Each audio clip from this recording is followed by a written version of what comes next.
శివరాత్రి రోజు తప్పకుండా చేయాల్సింది ఉపవాసం. ఉపవాసం అంటే ఏమిటి? దానికి 2 అర్థాలు ఉన్నాయి. ఒకటేమో మనం అస్తమాను వాడుకునే అర్థం, మనకి అందరికీ తెలుసు. ఏమిటంటే అన్నం మానేయడం. ఒక రకంగా ఏదైనా తినడం మానేసి ఉపవాసం చేయడం మంచిది. ఎందుకంటే మీరు సైంటిఫిక్ గా చూస్తే కనుక శరీరంలో పువ్వు ఇలాంటివి ఉంటాయి కదా, అవి కొన్ని కరుగుతాయి. దానివల్ల ఆరోగ్యం బాగుపడుతుంది. అలాగే విపరీతంగా తినేస్తే నిద్ర వస్తుంది, భగవంతు మీద మనస్సు నిలవదు. అందుకని ఉపవాసం అనే దాన్ని మన ప్రతి పండక్కి మన ఋషులు లింక్ చేసి పెట్టారు. కానీ గుర్తుపెట్టుకోండి, అలా మానేసేసి మధ్య బీపీలు షుగర్లు ఉన్న వాళ్ళందరూ కటిక ఉపవాసం చేద్దామని పట్టుదలతో కూర్చొని పక్క రోజు వెళ్ళి హాస్పిటల్లో శనైలు పెట్టించుకుంటారు.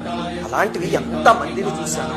అలాంటి ఉపవాసాలు ఎప్పుడూ చేయకండి, అది మంచిది కాదు. ఇంకా రెండవది, అసలైన ఉపవాసం ఏమిటి? ఇది అన్నం మానేయడం ఉపవాసం కాదు. అసలైనది ఏమిటి అంటే ఉపవాసం అంటే దగ్గరగా ఉండడం. అంటే మన మనస్సు పరమేశ్వరుడికి దగ్గరగా రోజంతా ఉండగలిగితే దాన్ని ఉపవాసం అంటే.